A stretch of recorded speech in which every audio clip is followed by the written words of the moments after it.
Hi, it's KCCK's Culture Call. I'm Dennis Green, and my guests today are from the band BYO Brass. Well, some other projects as well, which we'll get to. But Dan Benson is here. Dan, welcome. Hey, thanks for having me. And Paul Lichty. Hi, Paul. Hi, Dennis. Good to be here. Yeah, nice to have you both with us. Of course, we remember BYO Brass's awesome show that kicked off Jazz Under the Stars last year. Still have fond memories of that. And you've got a hugely busy summer coming up, part of which is going to be a show we're really looking forward to at the Iowa City Jazz Festival. So we'll talk through that in a little bit. And a new album for which you just had the album release shows this past weekend, yeah? Yeah, absolutely. How'd those go? Oh, fantastic. It was quite the audience. We started out the show with Bluff Street, who opened up with us. Shout out to them. They're a Cedar Falls originated band just like us. So it was kind of cool to have a group that played before us that kind of has the same roots. And they kind of brought their crowd. We had our crowd. So combined, it was very energetic to start, and then our kind of audience filled up even more as our show started, and the the overall reception was very, very, very excited, and we couldn't have had a better audience, and yeah, it was a great night. So. Tell me about the new album. We've been playing cuts here on KCCK. It's called Breathe, but it showcases both the fun arrangements that you do of different kinds of songs and also a lot of original work as well. Yeah, absolutely. This project's been kind of like a process that we've been going through ever since this past summer when we recorded down in Minneapolis. This kind of project has been kind of a culmination of, I guess, all of our hot ticket songs over the summers that we've been playing. And so we just decided to put them all on an album and create this energy that we're not a band that sticks to any specific type or genre, but we wanted to branch out into multiple different avenues and see how it went. And we're very proud. Again, Paul said earlier, as we were talking just a minute here before the show, but we feel like this shows our chameleonness of what we have and what we have to offer. And it's great. I mean, we have arrangements from Paul, and original music from Paul, original music from Kyler, and myself, and from Andrew Piper, who plays in the band. And so it's really cool to see how all this kind of came together. We weren't sure when we started this project, as we were looking at the list of songs, we're like, how is this all going to kind of fit thematically? And we threw it to the guys in the band, and we came up with an idea of how it would work and the flow of the album. And we're really proud with how it kind of turned out, because if you listen to the album front to back, there's just a kind of general flow to it, and it feels really good. It kind of goes along with the artwork that we have for the background and stuff. It's just kind of a couple of waves, and it kind of depicts the kind of roilingness of our album sometimes when we have some heavy tracks, and then also it kind of depicts some of the calm stuff that we have. And the general vibe of it is that very summery kind of feel. So we love it a lot. But yeah. Interesting how you, on the one hand, say this comes from all the diverse interests and the diverse sounds of the band that really defies categorization. But then you start lining the songs up and it's like, oh, no, there is kind of a pattern and a feel, and it all does kind of fit together. Mm-hmm. Paul, as a composer, as well as a player and a teacher, of course, you compose for your own big band. What's different about writing for BYO Brass compared to some of your other projects? I think the individuals in the band definitely are what kind of, helps me kind of get in the zone of, okay, I'm writing for BYO Brass, and I know that these individuals are going to be playing these specific parts.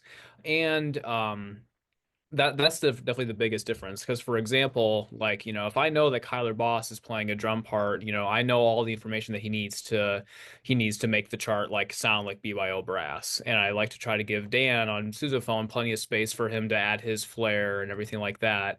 So that's really the main thing. And with BYO Brass, one of the beautiful things about this collective group is that through performances and through our rehearsals, we all kind of sure, we'll all present pieces for the band, but they also really begin to form a life of their own the more we play them, right? So, when I brought together a lot of my charts, they kind of sound quite a bit different just because of the personality that every single member of the band is comfortable, bringing to the table. Whereas like with my like 18-person jazz band, it's a little bit more like, let's all sit down and play our specific parts. So yeah, that's the biggest difference between those two specific bands in particular. And it's super exciting.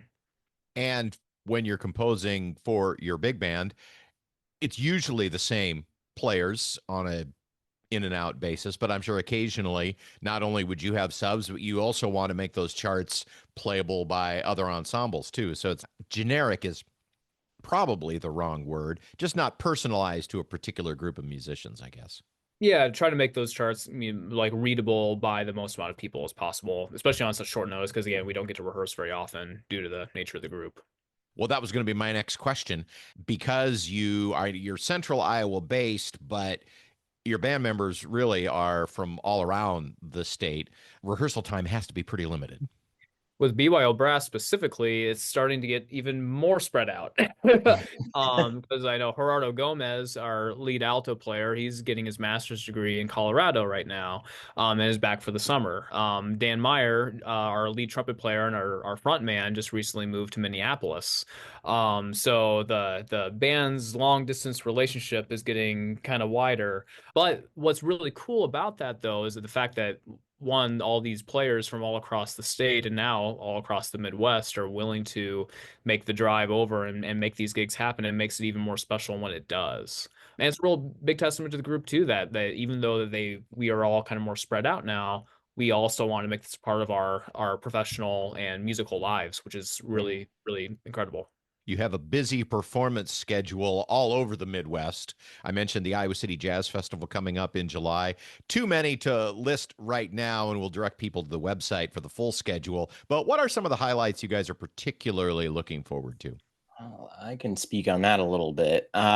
So we've got a really big weekend, that Jazz Fest weekend, and we're pretty pumped for that because it's going to be kind of a triple header that weekend. And we don't do a lot of triple headers during the weekend, just the nature of our playing and things like that. So we try to avoid those things. But we're pretty excited for this because we got 3 festivals, I guess two festivals, and then a show in Minneapolis on the week of July 4th. So July 4th, we'll have in Austin, Minnesota, we'll be playing a Freedom Festival, which is going to be in, like I said, Austin, Minnesota. And then we'll be playing at 7th Street in Minnesota or Minneapolis. And then that third day, or that third show, will be on July 6th at Iowa City Jazz Fest. So we're pretty excited for that weekend. We've got a lot of other festivals going on too. We got Cajun Festival as well. That's going to be coming up here on the 14th of June. We're very excited as a band to be selected for these festivals because I feel like as the time has gone on and we've done more music, we've become that kind of festival band. And it's nice to be able to do that. Whereas we're still flexible and able to do some of these smaller venues and things like that, or the venues where maybe size is a little bit more constricting on our group size. So it's nice to be able to go back and forth between those two. So, and I just love it how, again, on the album kind of captures all of that. On our album, we've got space for Dixieland jazz, contemporary jazz, Lady Gaga, thrash metal, bossa, what else is on there? Soul. rap. Don't forget Soul, because when I saw Mr. Album. Pitiful on there, I was really excited. It's one of my favorite songs. Trap. I think the rapping days might be behind us. So that was on the first album. And so and there's space for all of that, and yeah, that has enabled us to, as Dan said, be able to play in such a wide variety of different venues and settings.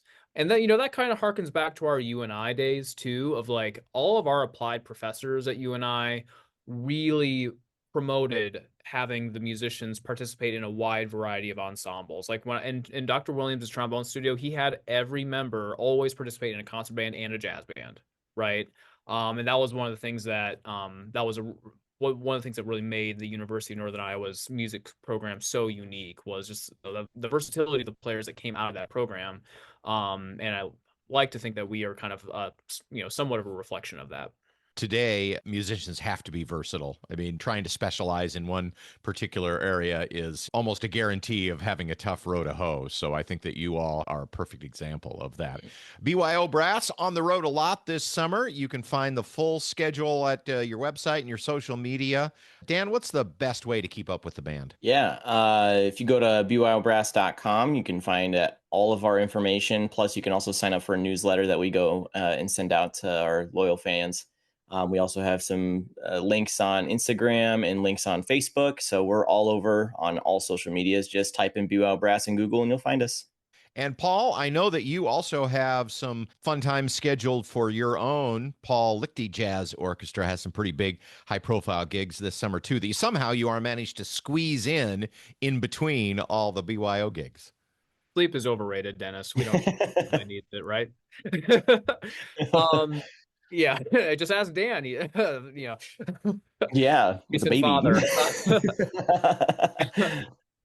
Yeah, so I'm incredibly excited for the rest of the year as far as my own big band is concerned. We've got a performance coming up this weekend at the Capital City Pride Festival, which is the Des Moines Pride Fest, and that's happening this weekend. The festival is the 6th through the 8th, and my big band was selected to perform on the main stage at 1:30 this coming Saturday on the 7th. We got a couple of special guests, including UNI alum Dakota Anderson.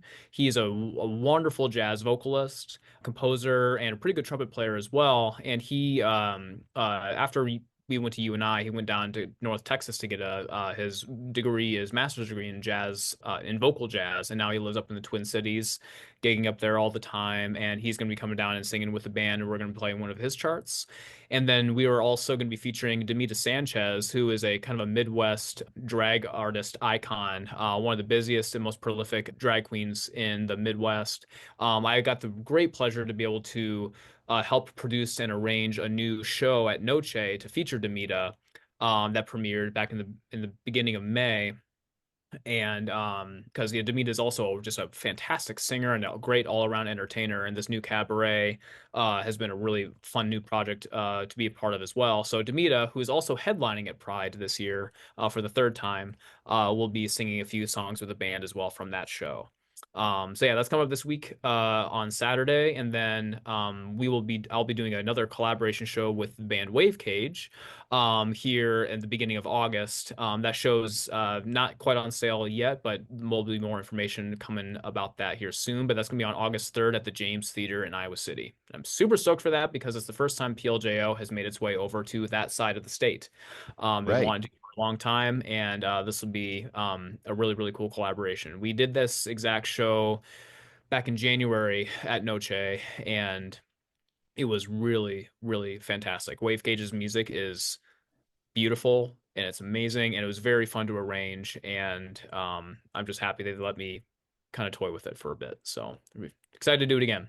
For your particular, your own projects, your Paul Lichty Jazz Orchestra, how do people follow along to make sure they're aware of your gigs?